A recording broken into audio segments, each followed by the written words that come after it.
G'day everyone, Beau from BILSTEIN Australia here, just cruising through Western New South Wales along the picturesque bridle track in a current RAV4 hybrid.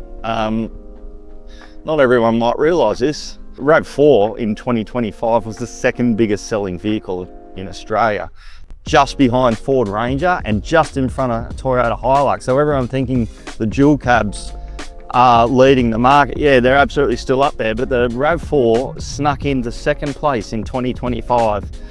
And I'm telling you, for all the 52,000 people that bought a RAV4 in 2025, I have a little trick for you that'll just make it so much better to drive.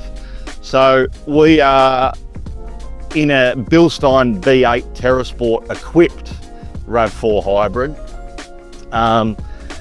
We got about a 40mm lift, 4 centimeters, 40mm lift, by adding the BILSTEIN Terrasports. The Terrasports use all original equipment, top mounts and fittings, etc., including the springs. So it's sort of a raised spring seat height, so we can get a little bit of a lift out of these McPherson strut variety vehicles, these soft-roaders. But this RAV4 has absolutely been transformed.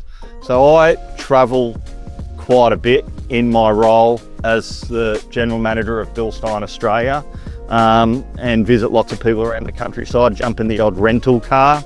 And I just, even as recently as December 2025, on both a Brisbane and a Melbourne trip, I hired a RAV4 hybrid, and on both those occasions didn't need anything else to get the job done on those particular trips. Couple of country trips from Brisbane down around northern New South Wales, some pretty crappy bumpy roads, and look, you know, get it thrown around a little bit, and it is a rental, mind you. So we, you know, you get to drive some of these cars in their original format. But this RAV4 belongs to a very good friend of mine's wife, who was nice enough to lend that to us, and we added some pretty nice bits and pieces to her car with new tyres and the shock absorbers, etc. And even just the driving this to work, to have the new parts added to it, the BILSTEIN B8 Terrasports, and then driving it back home, it was just actually put a smile on my face. I actually drive around anything from a Amarok to a Ranger to an F-150, Prado, sort of the vehicles that have been in the fleet over the last couple of years, even a Tesla Model 3. There's not a lot of BILSTEINs I haven't driven on over the last 12 odd years with BILSTEIN Australia. But this target market with the likes of a RAV4 with the BILSTEIN Terrasports is quite exciting to know that, as I said, 50,000 people that bought a RAV4 last year now have the ability to make that car just a bit better again. As I said, a little bit more clearance, more control. We're actually out enjoying, you know, we are in the lucky country. We are actually enjoying Australia's national parks, etc. Here, this bridle track, the view I have is sensational. I do have to keep a little bit of an eye on, plus if I verge over to the left a little bit, this video would come to a bit of a halt.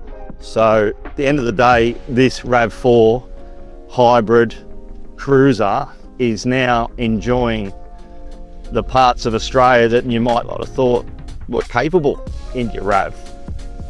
Now you can jump in the RAV, go for a drive, enjoy it, take the kids. There's camping grounds along here, places for lunch, etc. But I don't know, didn't think I'd say it, but this thing drives bloody unreal, and I'd have one. If my wife would step out of her BILSTEIN equipped Amarok, but this RAV4 is absolutely driving divine on these crappy but picturesque roads through central New South Wales. RAV4, BILSTEIN B8 Terrasport, I think they're a match made out of. That's Beau, BILSTEIN Suspension Australia, out.